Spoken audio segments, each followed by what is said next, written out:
Right. కల్పన గారు తీశాను. Sir తర్వాత ఇక్కడ ఒకడు ఉన్నాడన్నమాట. ఆడేదో పిచ్చి పేరు పెట్టుకొనొచ్చాడు. మరి వీడిని మీకు కనిపించాడండి మీకు? మీకు కనిపిస్తున్నారా శరత్ గారు? ప్రైవేట్ చాట్‌లోనా? ప్రైవేట్ చాట్‌లో చూడండి ఒకసారి. చూసాను. వాడు చూసాను. కల్పన వే గారిని వే కూడా యాహ్! తిడుతున్నాడు. తిడుతున్నాడు. యాహ్! వేరే వేరే ఎవరైనా ఉన్నారంటారా ఇంకా? ఇంకా చాలా మందున్నారు కొత్తోళ్ళు. శ్రీనివాస్ వల్లూరి మనకి శ్రీనివాస్ వల్లూరి గారు తెలుసా మీకు?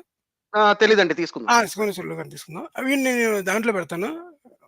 కాసేపు నేను ఒకసారి నుండి రిమూవ్ చేస్తాను. సార్ ఉన్నారు కదా ఎవరో నేను ఎందుకంటే ఇలా ఫన్నీ టైప్ ఐడీలు పెట్టుకొచ్చినోళ్ళని నేను తీసుకోను. కానీ ప్రైవేట్ చాట్‌లో ఏం చెప్పాడంటే take me in I will be decent అని చెప్పాడు. నేను కాల్ తీసుకుంటున్నాను లోపలికి. తీసుకున్న ఓకే. తర్వాత ఏం చెప్తారు. ఎందుకంటే మీరందరూ ఎకో చాంబర్‌లో మాట్లాడుతున్నారు. I have a strong arguments అని చెప్పాడు. తీసుకుంటున్నాను అందుకని. హ్మ్. ఓకే అండి. ఇది పేరు కూడా తెలీదు. రేషనల్లీ అని ఉంది. బాక్ రేషనల్లియో ఏదో మనకి కౌంటర్‌గా పెట్టినట్టున్నాడు. ఒక్క రేషన్ ఇది పెట్టాడు సంథింగ్ బొక్క రేషనల్ ఇది పెట్టినట్టున్నాడు పేరు. అసలు ఐడీ మతలబ్ ఏంటో అడుగుతాను ఫస్ట్.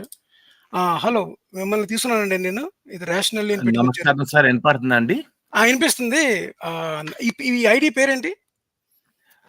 అంటే మీకు కొంచెం డిరైసివ్ గానే పెట్టానండి. కొంచెం దానికి మీరు డిరైసివ్‌గా మా మతాన్ని చేస్తున్నారు కదా! అలా డిరైసివ్ పెట్టాను. దానికి ఎంత ఫీల్ అవుతారు మీరు? లేదు లేదు. మాకు ఫీల్ ఇది అవ్వలేదు బొ గానీ బొ బొక్క రేషనల్లీ, టాక్ రేషనల్లీ కొంచెం డిరైసివ్ పెట్టిన ఎందుకండి? Let me start one thing. The lord song was the most beautiful philosophical song existing in any loan tongue. మీరేంటంటే మీరు ఐడియాలజికల్ ఈకో చేంబర్స్ ఉండటం వల్ల ఏంటంటే మీరైనా కల్పన గారైనా గానీ, ఆ కల్పన గారిని మీరు బ్యాటింగ్ ఎందుకన్నా అంటే మీరందరూ ఒక ఈకో చేంబర్ కాబట్టి బ్యాటింగ్ అన్నాను. ఏమండి బ్యాటింగ్ అన్న దానికి మీనింగ్ ఏంటో నాకు తెలుసండి. ఓకే. మీరు మీరు బ్యాటింగ్ అంటే మీరు సోది చెప్పొద్దు. ఆగండి నేను మాట్లాడాను. అది కాదు, ఎందుకంటే భయం ఎందుకు? పేరేంటి ఏంటిది బొక్కల రేషనాలిటీ ఏదో పెట్టుకున్నారు మీరు. అక్కడికి వచ్చేమో మీరు కల్పన గారితో మేము బ్యాటింగ్ చేస్తున్నాం అంటే ఏంటండి మీనింగ్ ఏంటండి బ్యాటింగ్ అంటే నాకు చెప్పండి. నాకు తెలిసిన బ్యాటింగ్ అంటే క్రికెట్ ఎట్లేదు లిటరల్ మీనింగ్ లో తీసుకుంటే లార్డ్ సాంగ్ చెప్తాను. లేదండి ఎక్స్ట్రా మాట్లాడద్దు.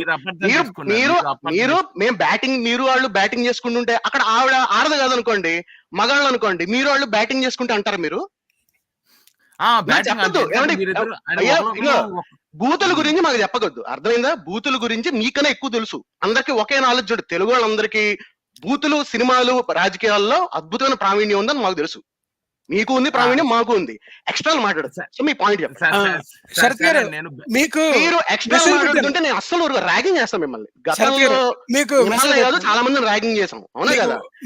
బ్యాటింగ్ అంటే అబ్బద్దే బ్యాటింగ్ అంటే మామూలు బ్యాటింగ్ అండి, సచిన్ టెండూల్కర్ బ్యాటింగ్ అండి, మీరు జహీర్ ఖాన్ బౌలింగ్ అండి, ఇట్లాంటి ఎక్స్ట్రా చేయొద్దు. అర్థమైందా? సినిమాల్లోనూ రాజకీయాల్లోనూ బూతుల్లోనూ తెలుగు వాళ్ళందరికీ ప్రావీణ్యం ఉంది. మీకు ఉంది, నాకు ఉంది. ఓకే శరత్ గారు, ఈ ఆర్గ్యుమెంట్ ని మీరు ఓన్లీ ఆర్గ్యుమెంట్ తీసుకోండి. అతన్ని మిగతా డిస్కషన్ పక్కన పెట్టేద్దాం. మీకు చిన్న వాట్సాప్ మెసేజ్ పెట్టినా చూసుకోండి మీరు. So he wants to present బత్తాయి సైడ్ ఆర్గ్యుమెంట్ ప్రెజెంట్ చేయడానికి ఏంటండి మర్యాద మాట్లాడి మీరు బ్యాటింగ్ ఎందుకన్నా అంటే ఐడియాలజికల్ ఈక్వల్ చేంబర్ అన్నా అండి నేను బ్యాటింగ్ అని చెప్పి. సరే ఆర్గ్యుమెంట్ చెప్పండి. నేనేమి పర్మనెంట్ గా మాట్లాడలేదు. నేను శరత్ గారు, గోవింద్ గారు మీరు చూడండి. ఫస్ట్ నుంచి డీసీ మొదలు పెట్టాను. The lord song was the most beautiful philosophical song existing in any known tongue. Okay.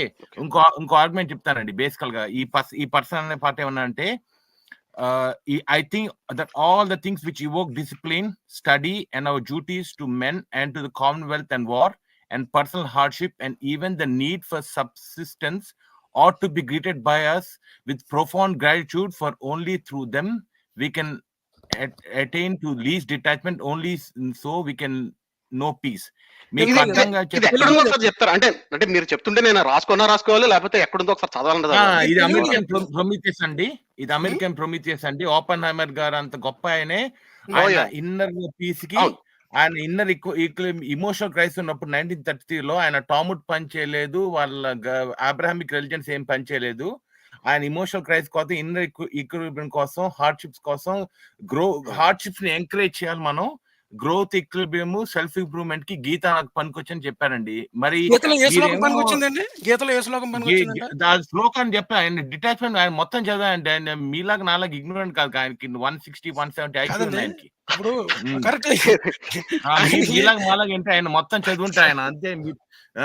అండి నేను చెప్తా అండి, మీ ప్రాబ్లం ఏంటి చెప్తా. జయసాయి దీప్ గారు అన్నట్టు ఏథియిజం అనేది ఏంటంటే వెస్టర్న్ కాన్సెప్ట్. అది ఏంటంటే మీరు దాని ఏంటంటే అది వాళ్ళు మీరు చూసా అంటే చార్వాకుడు హిస్టరీస్ అయినా వెస్టర్న్, కానీ చార్వాకుడు వెస్టర్న్ ఈస్టర్న్ అండి?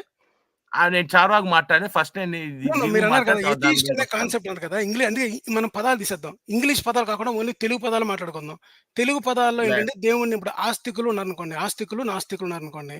వేదిక్, నాన్ వేదిక్ అనమాట. వేదాలను తిరస్కరించిన వాళ్ళు నాస్తికులు అనమాట. ఓకే, నాస్తికో వేద నిందక అంటారు.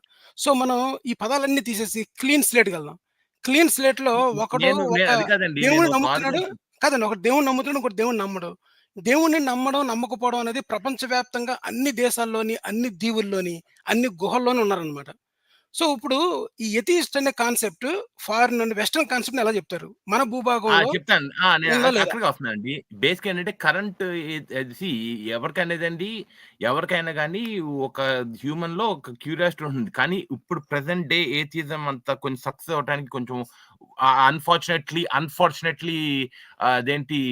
ఇదేంటి వోకల్ మైనారిటీ అవటం రీజన్ ఏంటంటే ఈ హిచ్చెన్స్ లాంటి ఎదవలు, లేకపోతే మన హాకిన్స్, రిచర్డ్ డాకిన్స్, లేకపోతే మన నీల్ డికాసెన్స్ లాంటి ఎదవలందరూ ఏంటంటే బేసికల్ వోకల్ మైనారిటీ అయిపోయారు. వాళ్ళకి ఏదో సైన్స్ అని పేరు అడ్డు పెట్టుకుని వాళ్ళు ఏమైందంటే వాళ్ళు ఓన్లీ క్రిస్టియానిటీ పరంగా ఏథియిజం చేస్తున్నారు. వాళ్ళు హిందూయిజం పరం కాదు. హిందూయిజంలో అవును. వాళ్ళు మరి ఏం మరి ఈ కలుపుకోలేదు. లిస్ట్ లో మీరు Let ఆది me శంకరాచార్య complete. ఎందుకు చేర్చలేదు? ఇంతకుముందు వీళ్ళందరినీ వేదాలను తిట్టారు కదా. చెప్పిందండి ఇంతకుముందు వీళ్ళందరినీ. ఏంటంటే ఇది మీరేం చేస్తారంటే మీరు దాన్ని కిచిడి కలిపేసి మీరు ఈ వెస్టర్న్ ఏథియిజం ఈస్టర్న్ ఏథియిజం కలిపేస్తున్నారండి. అప్పుడు మీరు చెప్పండి మీ ఆర్గ్యుమెంట్. సరే, ఇప్పుడు మీరు అన్నారు కదా, ఇప్పుడు ఆది శంకరాచార్యులు, మధ్వాచార్యులు, రామానుజాచార్యులు వీళ్ళందరూ ఉన్నారు కదా. ఇప్పుడు మీరు రిచర్డ్ డాకిన్స్ అని పేరు చెప్పారు, లేకపోతే క్రిస్టఫర్ హిచెన్స్ పేరు చెప్పారు. ఓకే, క్రిస్టఫర్ హిచెన్స్ చెప్పిన only one single line. Okay, anything that is అంటే providing anything without evidence can be condemned without evidence. అంతే కదా. ఇప్పుడు మీరు ఎవిడెన్స్ లేకుండా ఏదైనా ఇప్పుడు ఏదైనా మీరు ఏదైనా ఆర్గ్యుమెంట్ ప్రొవైడ్ చేశారు అనుకోండి, any argument you provide or anything you bring forward without any evidence can be condemned immediately without any evidence. తెలుసా కదా. అది క్రిస్టఫర్ హిచెన్స్ చెప్పారు. క్రిస్టఫర్ హిచెన్స్ ఏం చెప్పారంటే, ఎవడైనా సరే మన ముందుకు వచ్చి ఈ ఎక్కడ తవ్వితే అక్కడ రామాలయాల్లో ఏంటి మన రామాయణంలో ఉన్న తవ్వకాల ప్రకారం బయటపడిన ఆధారాల పరంగా ఉన్నాయని చెప్పాడు అనుకోండి, ఎవిడెన్స్ చూపించు, ఏ శ్లోకం అని అడిగాను, చెప్పలేదు. ఇంతకుముందు మిమ్మల్ని అడిగాను, భగవద్గీతలో మన ఓపెన్ హైమర్ ఏ శ్లోకం ప్రభావితం చేసింది అన్నారు. లేదండి మొత్తం భగవద్గీత మొత్తం చదివేశాడు. అప్పుడు అన్నాం కదండి మీకు. అదేనండి. ఓకే, ఇంకోటి చెప్పను మీకు, ఇంకొక చిన్న పాట చెప్తానండి ఆర్గ్యుమెంట్. మీరు ఆర్గ్యుమెంట్ పరంగా వాట్ ఇస్ డిటాచ్మెంట్? భగవద్గీతలో చెప్పింది ఒక్క సింగిల్ లైన్ లో చెప్పండి. భగవద్గీత సారాంశం అంతా ఒక్క సింగిల్ లైన్. ఏంటంటే బేసికల్ గా హార్డ్షిప్స్ ఉన్న రిజల్ట్ లేకుండా ఆలోచించకుండా పని చేస్తేనే ఎఫిషియెంట్ గా పని అవుతుంది, ఇన్నర్ పీస్ వస్తుంది అని చెప్పండి. డిటాచ్మెంట్ అంటే ఏంటంటే మీరు వర్ణాలని అలా అని చెప్పి చూడవకండి. వర్ణాలు ఏంటంటే ఇది వరకు వర్ణాలు అనేవి బ్రిటిష్ పని చేయాల్సింది డిటాచ్మెంట్ తో కాదండి. ఇప్పుడు ఈ ఐడియా, ఈ స్థితప్రజ్ఞత అనేది, డిటాచ్మెంట్ అనేది ఎందుకు ఒక పనికిమాలిన ఐడియా అనేది మేము మన లాస్ట్ వీక్ కూడా మాట్లాడాం. ఇది 2-3 సార్లు గతంలో మాట్లాడాం భగవద్గీత అనాలిసిస్ చేసినప్పుడు. ఉండాల్సింది డిటాచ్మెంట్ కాదు, ఎమోషనల్ ఇంటెలిజెన్స్ ఉండాలి. డిటాచ్మెంట్ ఉందనుకోండి, if you don't care about the result then why do even do it? అంటే what is the even basis of trying to achieve some kind of result? ఇప్పుడు so there is no logic to it. నేను అంటుంది ఏంటంటే ఉండాల్సింది detachment కాదు, ఆ detachment కాదు ఉండాల్సింది ఎమోషనల్ ఇంటెలిజెన్స్ ఉండాలి. అంటే ఏంటంటే you need to achieve some kind of result. ఆ రిజల్ట్ కోసం ఆప్టిమైజ్ అయ్యే మీరు డెసిషన్ తీసుకుంటారు. ఇప్పుడు మీరు ఫైనాన్షియల్ ప్లానింగ్ ఎందుకు చేసుకుంటారండి? డిటాచ్మెంట్ తో ఫైనాన్షియల్ ప్లానింగ్ చేస్తే మీరు ఎల్ఐసి పాలసీలు తీసుకోవాలి ఎల్ఐసి ఏజెంట్లకి ఇచ్చి. కాదు, మీరు if you want to plan for retirement అంటే ఏంటి, that is the whole point of rationality. హేతుబద్ధంగా ఆలోచించడం మీనింగ్ ఏంటంటే మీకు ఒక రిజల్ట్ కావాలి, ఆ రిజల్ట్ కి తగ్గట్టు ఆప్టిమైజ్ చేస్తూ మీరు నిర్ణయాలు తీసుకుంటారు. ఇప్పుడు మీకు రిజల్ట్ వస్తున్నట్టు మీకు అనిపించట్లేదు అనుకోండి, మీరు డిటాచ్ అయిపోయి అంతా దేవుడు చేసుకుంటాడు, ఇదంతా ఆత్మస్వరూపం ముందు నేనును అంబానీను ఎవడు ఏమి డబ్బులు పాపరైపోయినాడు ఒకటే అని అనుకోరు. బికాస్ ఆత్మస్వరూపం ఒకటే అయినా రిటైర్మెంట్ అందరికి ఒకలా ఉండదు కాబట్టి. It is the crux of this. ఇది నెంబర్ 1. నెంబర్ 2, ఇప్పుడు ఒకసారి చెప్పారు కదా, ఇంకో పాయింట్ చెప్తాను. ఇప్పుడు వెస్టర్న్ ఏథిజం ఈస్టర్న్ ఏథిజం అని ఉండదండి. ఇప్పుడు లుక్ ఇదేదో హైదరాబాద్ బిర్యానీ, అంబూర్ బిర్యానీ, చెంబూర్ బిర్యానీ లాగా రకరకాల బిర్యానీలు ఉన్నట్టు రకరకాల ఏథిజంలు ఉండవు. అలాగే రకరకాల సైన్సులు ఉండవు, రకరకాల ఫిలాసఫీలు కూడా ఉండవు. ఎవరన్నా ఈస్టర్న్ ఫిలాసఫీ, వెస్టర్న్ ఫిలాసఫీ అని ఎవరన్నా మాట్లాడుతున్నారంటే దాని అర్థం ఏంటంటే అకాడమిక్ గా కేటగరైజ్ చేశారని. అంతేకాని ఐడియాస్, ఈ ఐడియా వ్యాలిడే, ఆ ఐడియా వ్యాలిడే, అన్ని ఐడియాస్ వ్యాలిడ్ అని కాదు. సో ఓవరాల్ గా ఏంటంటే it's all about ideas, number 1. Number 2, so ఇప్పుడు క్రిస్టోఫర్ హిచెన్స్ కానీ లేకపోతే న్యూ ఏథిస్ట్ మూవ్మెంట్ ఏదైతే స్టార్ట్ అయిందో that came as a response to 9/11. 9/11 వచ్చిన తర్వాత మతం అనేది 21వ శతాబ్దంలో కూడా మనుషుల జీవితంలో ఇంత పవర్ కంట్రోల్ ఎగ్జర్ట్ చేస్తుంది అన్న దానికి రియాక్షన్, అన్నదానికి వ్యతిరేకంగా అసలు మతం అనే దానికి ఒక మీనింగ్ లేదు, పాడు లేదు. ప్రజలు ఏవైతే అనుకుంటున్నారో మతం అనేది ఎంతో మీనింగ్ ఇస్తుంది వాళ్ళ జీవితానికి, అంత సీన్ లేదని చెప్పడానికి న్యూ ఏథిజం మూవ్మెంట్ లో చాలా వోకల్ గా వచ్చింది. ఇప్పుడు ఈ నిరీశ్వరవాదం ఏదైతే ఉందో, ఇప్పుడు ఇండియా మీరు సిచ్యువేషన్ చూసుకున్నారనుకోండి, మేము కిసీ చేస్తున్నాం అంటున్నారు బాగానే ఉంది, కానీ ఇండియా మీరు సిచ్యువేషన్ వస్తే మీకు గత 10 ఏళ్లలో మీకు ఏథిజం గురించి, రేషనాలిటీ గురించి చాలా వోకల్ గా మాట్లాడుతున్న వాళ్ళందరూ మీరు వాళ్ళతో మాట్లాడితే మాతో సహా మీకు తెలిసేది ఏంటంటే their main objection is the same objection. ఏంటంటే మతం అనేది మనుషుల జీవితాల్లో సెంట్రల్ గా పవర్ తీసేసుకుని అది రాజకీయాల్లో కూడా క్రీపిన్ అయిపోయింది. న్యూథిజం మూవ్మెంట్ ఎట్లాగైతే 9/11 తర్వాత దాన్నే సెంట్రల్ థీమ్ గా చేసుకుని క్రిస్టోఫర్ హిచెన్స్ మాట్లాడింది కూడా commentary was mainly political about the role of religion in politics in society. Most of the people ఎవరైతే హ్యూమనిస్టులు కానీ లేకపోతే రేషనలిస్టులు కానీ ఏథిస్టులు కానీ ఇండియా కాంటెక్స్ట్ లో మాట్లాడినా గత 10-15 సంవత్సరాల్లో దీని గురించి ఎక్కువ మాట్లాడుతున్నారు. ఇప్పుడు మేము చేసేది కూడా అంతే. ఇప్పుడు లేకపోతే మేము ఫిలాసాఫికల్ డిస్కషన్ ఏం చేయట్లేదుగా. నెంబర్ 2, సో ఓవరాల్ గా అది ఇక్కడ నిరీశ్వరవాదం అనేది ఏమి వెస్టర్న్ కాన్సెప్ట్ కాదండి. అదే ఆయన ఎవరో human rights are western concept అన్నట్టు, ఎవడో మినిస్టర్ అన్నట్టు, నిరీశ్వరవాదం is not a western concept. దానికి పదం కూడా ఉంది కావాలంటే నిరీశ్వరవాదం అని. దీని గురించి ఇండియన్ ఫిలాసఫీలో బోల్డ్ అంత మాట్లాడడం జరిగింది. గతంలో చార్వాకులు మాట్లాడారు నిరీశ్వరవాదం గురించి. దేవుడు గురించి యాక్చువల్ గా నసదీ సూక్తంలో కూడా ఉంది, దేవుడు ఉన్నాడా లేదా అని దాని గురించి. For example the oldest literature in Hindu religion also షడ్దర్శనాల్లో నిరీశ్వరవాదం తెలుసా మీకు? సాంఖ్యం ఉందనుకోండి, సాంఖ్యం కానీ లేకపోతే మీరు ఏదన్నా తీసుకోండి, దాంట్లోనే మనకి ఇంకోటి కనాదుడు చెప్పింది ఉందనుకోండి. కనాదుడు చెప్పినది కూడా మీరు చూసుకుంటే అది కూడా నిరీశ్వరవాదమే, ఈశ్వరుడితో పని లేదు. ఇంకొక విషయం ఏంటంటే మీరు ఆర్గ్యుమెంట్ కాదు, మీరు స్ట్రాంగ్ ఆర్గ్యుమెంట్ ఇంకొకటి చెప్తాను. Bhagavad Gita is not teaching detachment. తెలుసా మీకు ఆ సంగతి? మీరు నేను చెప్పిందండి భగవద్గీతని మొత్తం ఆల్మోస్ట్ ఫస్ట్ చాప్టర్ ఉంటుంది అక్కడ మొదట అట్ట ఉంటుంది. అక్కడి నుంచి వెనకాలంటే చూసారా Gollapudi and Sons pin code దాకా మొత్తం చదివాను నేను భగవద్గీత చెప్పేది డిటాచ్మెంట్ కాదు. అందరూ భగవద్గీత సారాంశాన్ని ఒక్క వాక్యంలో చెప్పమని ఎందుకు అడిగానంటే, భగవద్గీత చెప్పే అందరూ అనుకునే మిస్కన్సెప్షన్ ఏంటంటే భగవద్గీత నీ డ్యూటీ నువ్వు చెయ్యి, ఫలితాన్ని నువ్వు ఆశించకు అని చెప్పింది అనుకుంటారు. నో, భగవద్గీత అది చెప్పలేదు. భగవద్గీత మొత్తం మీద నీ డ్యూటీ నువ్వు చెయ్యి, ఫలితాన్ని ఆశించకని చెప్పలేదు. ఆ ఫలితం అంటే ఏంటంటే, ఫలితం అనేది కర్మ ఫలితం. కర్మ ఫలితం అంటే ఏంటంటే నువ్వు చేసే ప్రతి పనికి కొంత పుణ్యము పాపం వస్తుంది, అది ఫలితం. అది ఆ ఫలితాన్ని మీరు చాలా మంది ఏమనుకుంటారంటే, నువ్వు జాబ్ చెయ్యి, శాలరీ తీసుకోక, శాలరీ కోసం ఎక్స్పెక్ట్ చేయ, నువ్వు ఇంటర్వ్యూకి వెళ్ళు, ఫలితాన్ని నువ్వు వదిలేసాయి, నీ పని నువ్వు చెయ్యి, పోలవరం ప్రాజెక్ట్ నువ్వు స్టార్ట్ చెయ్యి, ఫలితం మీద నువ్వు ఆధారపడక, ఆ కంక్లూజన్ భగవద్గీత నుంచి డ్రా చేయకూడదు. భగవద్గీత నుంచి డ్రా చేయాల్సిన కంక్లూజన్ ఏంటంటే, భగవద్గీతలో శ్రీకృష్ణుడు చెప్పింది ఏంటంటే, ప్రతి వర్ణానికి కూడా ఒక నిర్దిష్టమైన జాబ్ ఇవ్వబడింది. ప్రతి వర్ణానికి కూడా వాళ్ళు చేయాల్సిన పని ఉందన్నమాట.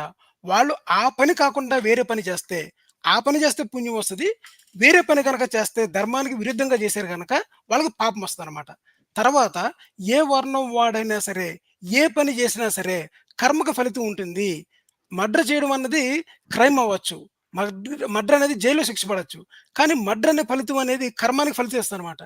ఆ రిజల్ట్ ఏదైతే ఉందో, పూజ చేశారనుకోండి ఫలితం వస్తుంది, అలాగే అన్నదానం చేశారనుకోండి ఫలితం వస్తుంది, ఎవరైనా చదివించారనుకోండి ఫలితం వస్తుంది అనమాట. ఆ ఫలితాన్ని తీసుకెళ్ళిపోయి శ్రీకృష్ణుడికి మీరు ఇవ్వాలన్నమాట. అదే నిష్కామ కర్మ అంటే. నిష్కామ కర్మ అన్నా, కర్మ సన్యాసం అన్నా సరే, కర్మ సన్యాసం అంటే ఏంటంటే కర్మలను విడిచిపెట్టడము. అలాగే కర్మఫల త్యాగం ఉంటుంది అనమాట. కర్మఫల త్యాగం ఏంటంటే చేసిన కర్మకి వచ్చిన ఫలం ఏదైతే ఉందో దాన్ని త్యాగం చేయాలి. అన్నదానం చేయడం ద్వారా మీకు వచ్చిన పుణ్యం ఏదైతే ఉందో ఆ పుణ్యాన్ని తీసుకెళ్లి మీరు స్వర్గానికి వెళ్తే మీకు రంభతోని మేనకతోని పొందుకు లభిస్తారనమాట. మీరు అది నాకు వద్దు, యజ్ఞం చేస్తాను కానీ ఆ ఫలితాన్ని నేను నీకు వదిలేస్తున్నాను అని మీరు ఎప్పుడైతే కర్మ ఫలాన్ని త్యాగం చేస్తారో ఆ కర్మఫలం కోసం శ్రీకృష్ణుడు చెబుతున్నాడే తప్ప నీ డ్యూటీ నువ్వు చెయ్యి డిటాచ్మెంట్ అనేది కాదు. That is one strongly I want to conclude at the end of all 700 shlokas. అది సరే మీరు అండి అడిగిన గారు, ముందే గోవింద్ చెప్పాను. గారు మీరు ఫిలిబస్టర్ చేసిన చాలే కానండి, నేను యాడ్ చేస్తాను ఆగండి. ఇప్పుడు బేసికల్ గా అండి మీరు సైన్స్ కి బాగా మీరు ఇస్తారండి, మీకు చాలా లీవ్ వేస్తారు సైన్స్ కి. ఓకే ఫిలిబస్టర్ ఏంటి మరి బాగుంది. మీరు చెప్పారు కదా, సో మేము కౌంటర్ చేద్దాం. ఫిలిబస్టర్ ఏంటి ఇందులో? ఫిలిబస్టరింగ్ ఏముందండి ఇందులో? సభ మర్యాద కాదండి, నేను మాట్లాడి ఊరుకున్నా కదా. ఇప్పుడు చెప్పేదండి సభ ఏమిటి మర్యాద? ఒక నిమిషం, సభ మర్యాద మీరు ఆగండి. ఇప్పుడు మీరు ఆగండి, నేను ఊరుకున్నా ఒక నిమిషం, మీరు ఆర్గ్యుమెంట్ మీద ఉండండి, అంతేకాని మేము ఫిలిబస్టర్ చేసేస్తున్నాం, మీ హక్కులను అణిచివేసేస్తున్నాం, మీరు నోరు నొక్కేస్తున్నాం ఇట్లా చెప్పకండి. రైట్? నిజంగానా మీరైనా ఎలక్టెడ్ ఎమ్మెల్యేనా, దేనికైనా రిప్రజెంట్ అయ్యారా మీరు? ఫిలిబస్టర్ చేయడానికి అసలు మీరు ఆర్గ్యుమెంట్ చేయడానికి మీకు ఏమి లోకల్ స్టాండ్ ఉందని మిమ్మల్ని ఫిలిబస్టర్ చేయడానికి? మీరు కాలర్ కదా, సో మీరు కాలర్ అయినప్పుడు మిమ్మల్ని ఒక నిమిషం ఉండండి. మీరు కాలర్ అయినప్పుడు మీరు తీసుకున్న ప్లాట్ఫామ్ మాది కదా, ఇది టాక్ రేషనల్లీ, ఇది అమెరికన్ పార్లమెంట్ కాదు కదా. సో మీరు చెప్పకండి ఫిలిబస్టర్ అవుతుందండి, పదం వాడేకండి ఇష్టం వచ్చినట్టు. నేను పట్టుకుంటాను, నేను లాయర్ లాగా. ఎలా అవుతుంది ఫిలిబస్టర్? మీకు ఏం లోకల్ స్టాండ్ ఉంది? మీకు ఇంత టైం అలాట్ చేయాలన్న లోకల్ స్టాండ్ ఏముంది? Tell me the local stand that you have to talk on talk rationally platform which is our platform. This is not American parliament, right? మీరు కాంగ్రెస్ కి, American Congress కి వెళ్ళలేదు కదా మీరు. How is this filibuster? What are you accusing us of? Take back that word. That you don't have a locus standi, and this is not, we are not filibustering you. Take back that word and then continue. Okay, you not filibustering me అండి. సరే, detachment అంటే ఏంటంటే అక్కడ ఏమన్నా అంటే చూడండి, మీరు general గా ఏమైనా పని చేశారనుకోండి, మీరేంటంటే మీరు రిజల్ట్ గురించి ఆలోచించకపోవడం అంటే దట్ డజంట్ మీన్ దట్ మీరేంటి చెప్పకండి.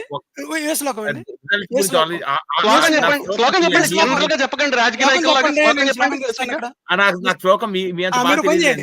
నెక్స్ట్ టైం మీరు భగవద్గీత సారాంశం మొత్తం మన ఈయన ఎవరో ఓపెన్ హైమర్ చెప్పడం కాకుండా మీరు ఆ శ్లోకం తీసుకెళ్లి ఈ శ్లోకం మీరు శ్లోకం నేను చాలా కలిసి ఉన్నాయండి, చాలా కలిసి ఉన్నాయి. నెక్స్ట్ మీరు శ్లోకం తీసుకొచ్చి రెండు పాయింట్స్ మేము చాలా స్ట్రాంగ్ గా కౌంటర్ చేసాం. మీరు చాలా జనరల్ గా భయపడినారు. బేసికల్ నేను కౌంటర్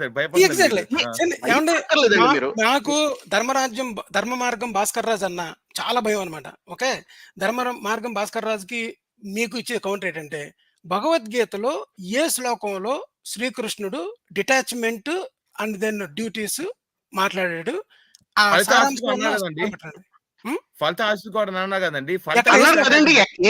ఏ శ్లోకంలో అన్నాడండి? అదే అడుగుతున్నామండి మేము. మీరు చూడండి, ఏదో చాలా దాని ఏమంటారు, చాలా సూపర్ఫిషియల్ గా నెగివ్ గాను మాట్లాడకండి. రైట్? మేము చాలా స్ట్రాంగ్ గా మేము స్క్రిప్చర్ ప్రైమరీ సోర్స్ కోట్ చేసి చెప్తున్నాం. మీరు అదే స్టాండర్డ్ లో మీకు తెలుసు, అదే స్టాండర్డ్ లో మీరు ఆర్గ్యూ చేయగలుగుతారు అనుకుంటే మీరు కౌంటర్ ఆర్గ్యూ చేయాలి. లేదు నేను ఏదో ఐడియా వదులుతున్నాను మీ మీదకి, దాన్ని కౌంటర్ చేయండి, లేకపోతే నేను ఫిలిబస్టర్ చేసినట్టు నేను ఫీల్ అయిపోతాను, నా హక్కులు కాల్ రాసేస్తున్నారు, మీరు బ్యాటింగ్ చేయకండి మీకు తెలిసిన వాళ్ళతో, ఇవి కాదు, ఈ డైలాగులు కాదు.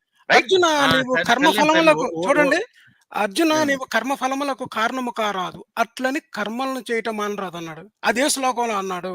ఆ శ్లోకానికి డిటాచ్మెంట్ కి సంబంధం ఏంటి? ఆ శ్లోకం నెంబర్ ఎంత? దాని వెనకాల ఉన్న 5 శ్లోకాలు ఏంటి? కింద 3 శ్లోకాలు ఏంటి? అసలు భగవద్గీత మేనేజ్మెంట్ బుక్ అన్నారు కనుక అసలు ఎక్కడ ఏ శ్లోకంలో మేనేజ్మెంట్ ఉంది? ఎక్కడ ఏ శ్లోకంలోని భగవద్గీత అనేది ఒక కౌన్సిలింగ్ ఏర్పాటు చేస్తుంది? ఎక్కడ భగవద్గీత కర్మఫలాలను వదిలిపెట్టమని చెప్పింది? ఆ 3 శ్లోకాలు పట్టుకొని రండి. సారీ అండి, నేను ఎగ్జాక్ట్ లిటరల్ అదే అండి. దాని ఏంటంటే దాన్ని మీరు మెటఫారికల్ తీసుకోవాలని దాన్ని చెప్పండి. ముందు శ్లోకం చెప్పి ఆ తర్వాత మెటఫారికల్ గా తీసుకోకూడదు అని చెప్పండి. మీరేం చెప్తారంటే శ్రీకృష్ణుడు విశ్వరూపం మెటఫారికల్ కదా? అది దట్స్ క్వశ్చన్. బిగ్ బ్యాంగ్ ఎలాగో మరి ఎలా ప్రూవ్ చేయడం, శ్రీకృష్ణుడు విశ్వరూపం అనేది ప్రూవ్ చేయడం, అది కూడా మెటఫారికల్. సో బిగ్ బ్యాంగ్ కి శ్రీకృష్ణుడి భగవద్గీత సంబంధం ఏంటండి? ఎంపిరికల్ ఎవిడెన్స్ ఏమిటి? భగవద్గీత జరిగిందని ఎంపిరికల్ ఎవిడెన్స్ ఉందా? Science works on empirical evidence, right? ఈ కమ్యూనింగ్ అకమకాలు వెళ్ళిపోకండి, రైట్? రెండు ప్రూవ్ చేయాలని ఓడిపోతున్నారు. కంపారిజన్ ఏమిటి అసలు? కాదు, అసలు కంపారిజన్ ఏమిటి? ఇది లిటరేచర్, ఇది స్క్రిప్చర్, ఇది రైట్? దీనికి ఎంపిరికల్ ఎవిడెన్స్ అసలు ఉంటుందా? స్క్రిప్చర్ ఆర్గ్యూ చేసేవాడు మాట్లాడండి ఎంపిరికల్ ఎవిడెన్స్ గురించి. అసలు మీరు ఏమిటి? నాకు అర్థం కాదు.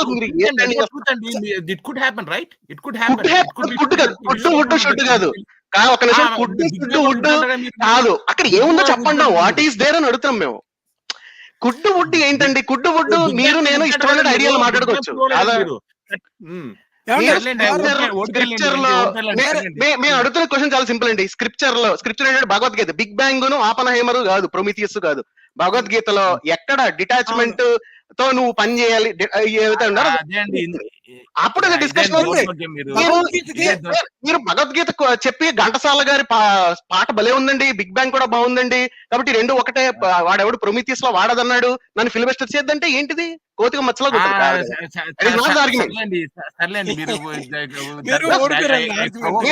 మీరు 2 పాయింట్లు రేజ్ చేశారండి. ఒకటి ఎయితిజం మంది వెస్టర్న్ కాన్సెప్ట్ అన్నారు, అది కాదని చెప్పి నేను కౌంటర్ ఆర్గ్యూ చేసాం. 2 అరే మీకు అర్థం కాకపోతే నేనేం చేయనండి, నేను హెల్ప్ చేయను చెప్పండి.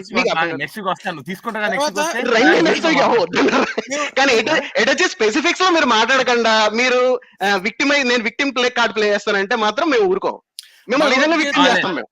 అర్థమైందా? నెక్స్ట్ శ్లోకం ఫ్యాంటసీ ట్రూ. సో అది చేయకండి అది. సో మీరు కరెక్ట్ గా పాయింట్ ఏంటన్నది స్క్రిప్చర్ కరెక్ట్ గా కోట్ చేసి చెప్పండి. నాకు స్క్రిప్చర్ ఎలా ఉన్నా నా ఐడియా నాదంటే మీ ఐడియా మీ దగ్గర పెట్టుకోండి. అయితే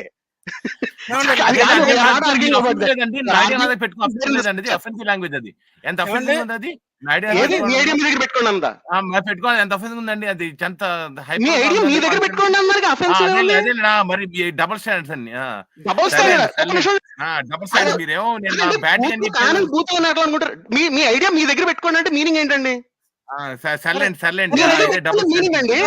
నేను మిగతా కాల్స్ తీసుకోవాలి కనుక నా దగ్గర ధర్మ మార్గం భాస్కర్ రాజు ఇచ్చిన భగవద్గీత ఉంది. ఎవడొచ్చినా సరే భగవద్గీతలో శ్లోకం ఓపెన్ చేస్తాను. సో ఈ పర్టికులర్ ఈ రోజు డిస్కషన్ మటుకి ధర్మ మార్గం భాస్కర్ రాజుకి అంకితం చేస్తున్నాను. మీరు నెక్స్ట్ టైం వచ్చినప్పుడు శ్లోకం పట్టుకుని రండి. శ్లోకం పట్టుగా మీరు అది కానీ మీరు కొంచెం ఛాన్స్ నేను మెటఫారికల్ అని చెప్పి మీరు ఛాన్స్ కూడా అలాగా మీరే మాట్లాడితే ఎలా అండి? నేను ఏంటంటే మీరు 4 minutes పైన మాట్లాడారు సార్. మీరు మొత్తం వెస్టర్న్ మీరు 2 పాయింట్స్ రేజ్ చేశారు కదా. ఇప్పుడు ఒక నిమిషం అండి. ఇప్పుడు మీరు 2 పాయింట్లు రేజ్ చేశారు. ఒకటి ఎయితిజం, వెస్టర్న్ ఎయితిజం మేము కిచిడి చేస్తున్నాం ఒకటి. నెంబర్ 2 డిటాచ్మెంట్ అనేది చెప్తోంది భగవద్గీత, తప్పది కాదని. ఈ 2 మేము కౌంటర్ చేసాం. రైట్? మీరు ఆర్గ్యుమెంట్ వినిపించారు, మేము ఆర్గ్యుమెంట్ మేము కౌంటర్ ఆర్గ్యుమెంట్ చేసాం. రాబర్ట్ ఆపెన్హైమర్ మీరు సైంటిస్ట్ నమ్ముతారా? మీరు నమ్మడం ఏమిటండి? ఒక రాబర్ట్ ఆపెన్హైమర్ మీరు అమెరికన్ ప్రొమిథియస్ లో రాబర్ట్ ఆపెన్హైమర్ చేసిందా నాకు చూపించండి, నేను దాన్ని డీబంక్ చేస్తాం. రాబర్ట్ ఆపెన్హైమర్ ఎందుకు మిస్లీడింగ్ ఒకటి. నెంబర్ 2 మేము ప్రైమరీ సోర్స్ బట్టి ఆర్గ్యూ చేస్తున్నాం కదండి. ఇప్పుడు రాబర్ట్ ఆపెన్హైమర్ భగవద్గీత గురించి ఏం చెప్పాడు వర్సెస్ ఇస్కాన్ స్వామి ఏం చెప్పాడు వర్సెస్ నిత్యానంద ఏం చెప్పాడు దాని గురించి కాదు మేము ఆర్గ్యూ చేస్తుంది. భగవద్గీతలో ఏముందని ఆర్గ్యూ చేస్తున్నాం. మేము ప్రైమరీ సోర్స్ గురించి మాట్లాడుతున్నాం, మీరు ప్రైమరీ సోర్స్ కోట్ చేయాలి.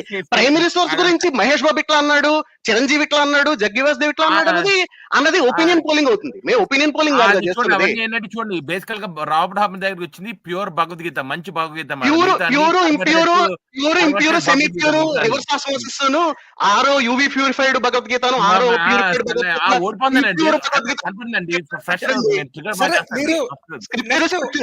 మీరు ఐడియాస్ త్రో చేయకండి, మేము పట్టేసుకుంటాం. మీరు వేగ్గా నెయ్యిగా సూపర్ఫిషియల్ గా మీరు ఆర్గ్యుమెంట్ ఇస్తుంటే మేము పట్టేసుకుంటాం. We are very good in pure Bhagavad Gita. Oppenheimer చెప్పింది ప్యూర్ భగవద్గీత. ఈ తెలుగులో విద్యాప్రకాశ్ నందగిరి స్వామి చెప్పింది ప్యూర్ కదా, ఇంప్యూరా? How is Vidyaprakasa Nandagiri Swami less of a scholar than Robert Oppenheimer about Bhagavad Gita? Tell me. Yep. How is Vidyaprakasa Nandagiri Swami? How is Vidyaprakasa Nandagiri Swami is a lesser scholar about Bhagavad Gita than Oppenheimer? ఇది impure ఎలాగా? అది pure అయితే చూస్తాను వాళ్ళు డిస్పాన్స్ చూస్తారు, మళ్ళీ emotion చూడాలి. విద్యాప్రకాశ్ నందగిరి స్వామి ఎందుకు తెలియదు భగవద్గీత? విద్యాప్రకాశ్ నందగిరి స్వామికి భగవద్గీత ఎందుకు తెలియదు చెప్పండి మీరు. అదొక పాయింట్ అండి. ఇంకో పాయింట్ యాడ్ చేసి నేను మిమ్మల్ని తీస్తున్నానంటే నెక్స్ట్ వీక్ రండి, మీరు చూడండి. భగవద్గీత ఐన్స్టైన్ డెస్క్ మీద ఉన్నంత మాత్రాన అదే విధంగా మీరు ఓపెన్హైమర్ మూవీ చూసుంటే దాంట్లో భగవద్గీత శ్లోకంలో ఉన్న దాన్ని అతను ఏ పొజిషన్ లో చెప్తారు తెలుసా మీకు? మీరందరూ మెటఫర్ చూడట్లేదు సార్. మీరు అందులో ఆయన వాత్సాయనుడి మీద కూడా స్కాలర్. ఓపెన్హైమర్ మీకు అర్థం కాని విషయం ఏంటంటే గోవింద్ గారు, ఆయన వాత్సాయనుడి కామసూత్రాన్ని భగవద్గీతలో డిటాచ్మెంట్ నేను తర్వాత అంత బాగా యంగ్ గా ఉన్న అమ్మాయితో సెక్షువల్ అటాచ్మెంట్ కలిపి మీకు క్రిస్టఫర్ నోలన్ చాలా ప్యూర్ భగవద్గీతను ప్రజెంట్ చేస్తుంటే మనకు అర్థం కావట్లేదు. మనం వెస్టర్న్ ఇంప్యూరిటీలో విద్యాప్రకాశ్ నందగిరి స్వామి ఇంప్యూరిటీలో బతుకున్నాం. అందుకని బీసీపీ గారికి తెలుసు బాగా. BCP garu pure Bhagavad Gita, pure Oppenheimer, pure big bang, pure Vatsyayana Kamasutra, pure అన్ని ప్యూరే సార్. ప్యూర్ పాలిటిక్స్ అని తెలుసు, నాకేం తెలియదు. శరత్ గారు గోవింద్ ఒక ఆగండి. అది ఓ కృష్ణ ఏమన్నా అంటే ఆ సీన్ గురించి మీకు అఫ్ కోర్స్ దరిద్రుడు ఎందుకు పెట్టాడు సీన్ అది ఇంకో చోట అందుకనండి ఆయన చాలా ప్యూర్ భగవద్గీత తీశారు. ప్యూర్ వాత్సాన కామసూత్రలో గిబిడ్ ఆయన, అవునా కదా? సీన్ ఎందుకు చేశా అంటే బేసికల్ గా డిస్ట్రక్షన్, అదే అటామిక్ బాంబ్ అని డిస్ట్రక్షన్ కాబట్టి జీన్ టాట్ లో ఉన్న రిలేషన్ డిస్ట్రక్షన్ కాబట్టి ఆ డిస్ట్రక్షన్ మెటఫోర్ తీశారు. మీకు చెప్పాడు కృష్ణవర్ణాలు వచ్చి, అరే నేను ప్యూర్ డిస్ట్రక్షన్ చూపించాలనుకున్నాను బీసీపీ, నేను అందుకే చూపిస్తున్నాను. నేను విద్యాప్రకాశ్ మీకు తెలియదు భగవద్గీత ఏమో, గీతమ్మ తెలియదు. ఆపనహైమర్ అడుగు భగవద్గీత ఏంటో అడు ప్యూర్ చెప్తాడు. ఇవన్నీ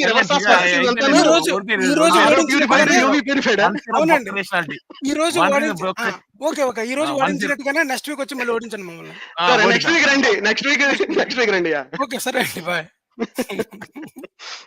ఓకే అండి. ఏమన్నా మనకి క్యూ అనే ఎప్పుడైనా తీసుకున్నాం మనం కొత్తగా? కృష్ణ గారు ఇగ్నోరెన్స్ వీళ్ళందరూ మనవాళ్ళే, ఆర్కే మనవాళ్ళే, సాయి కిరణ్ మనకు తెలియదు, పేరు అనలేదు, నేను గుర్తులేదు నాకు. క్యూ అన్నదండి, క్యూ తీసుకుంటున్నానండి ఫస్ట్.